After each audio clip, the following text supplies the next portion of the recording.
You make decent money. Maybe you pull in 40, 50, 60,000 a year. But somehow, you're still checking your bank account and feeling confused. Where did it all go? Here's the truth nobody wants to hear. You're not broke because you don't earn enough. You're broke because you're bleeding money on things you don't even remember buying. And the worst part? You think you're being careful with your spending. In the next few minutes, I'm going to show you 5 specific mistakes that are keeping you trapped in this cycle, and more importantly, exactly how to fix them without turning into some joyless budget robot. Let's start with mistake number 1, the subscription trap. This one is personal because I fell for it hard. The average person has 7 active subscriptions they don't use. 7. Netflix, Hulu, Disney+, a gym membership, that meditation app, Adobe Creative Cloud for a project you finished 6 months ago. You get the picture. Most people underestimate this by a factor of 3. They think they're spending maybe $30 a month on subscriptions. The reality? It's usually $80 to $120. That's over $1,000 a year disappearing quietly from your account every single month. The fix is simple, but requires one action. Spend 30 minutes this week going through your last 3 months of bank and credit card statements. Highlight every recurring charge. Then ask yourself honestly, did I use this? Not, will I use it eventually? Did I actually use it in the last month? If the answer is no, cancel it today. Mistake number 2 is lifestyle creep, and this one is sneaky because it feels like progress. You get a raise. Nice. You deserve it, right? So you upgrade your apartment, buy nicer coffee, start eating out more often.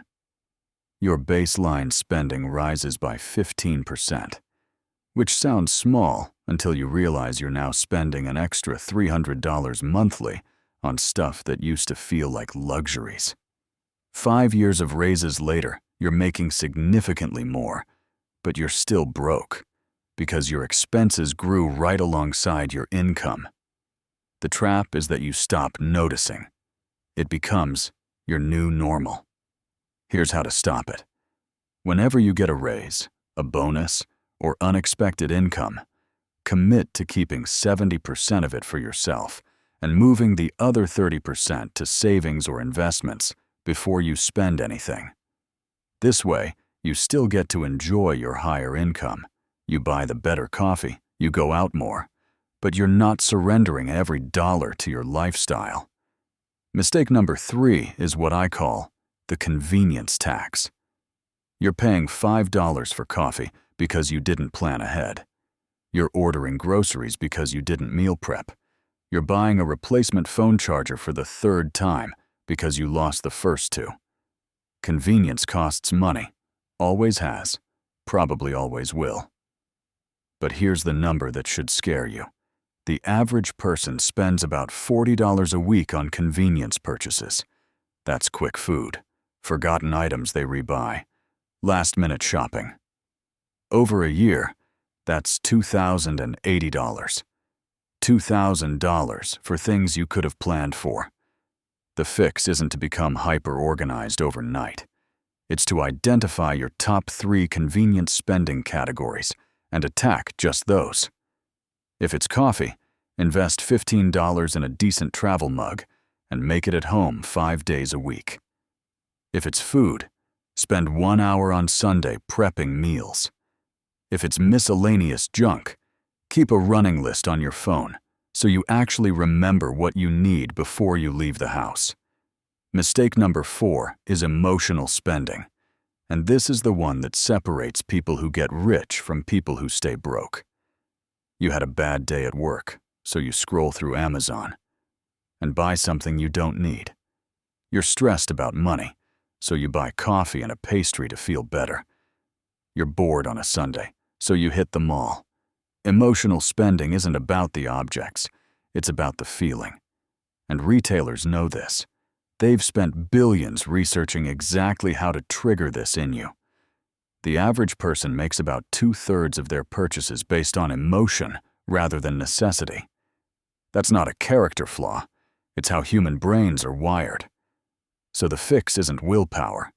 The fix is friction. If you want to stop emotional spending, make it harder to spend emotionally. Delete your saved credit cards from shopping websites.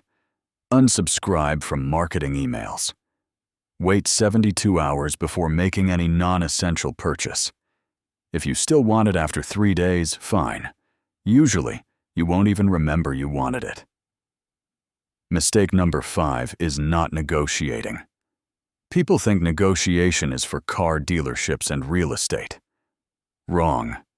You can negotiate your insurance rates, your phone bill, your internet speed, your rent, your salary.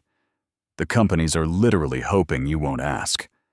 Last year, the average household saved about $930 just by calling their insurance provider and asking for a discount. $900 for maybe 20 minutes of mildly uncomfortable conversation. Why don't people do this? Because it feels awkward. But here's the mindset shift. You're not asking for a favor. You're asking about better rates that exist. You're literally leaving thousands of dollars on the table by not making 3 to 4 quick phone calls per year.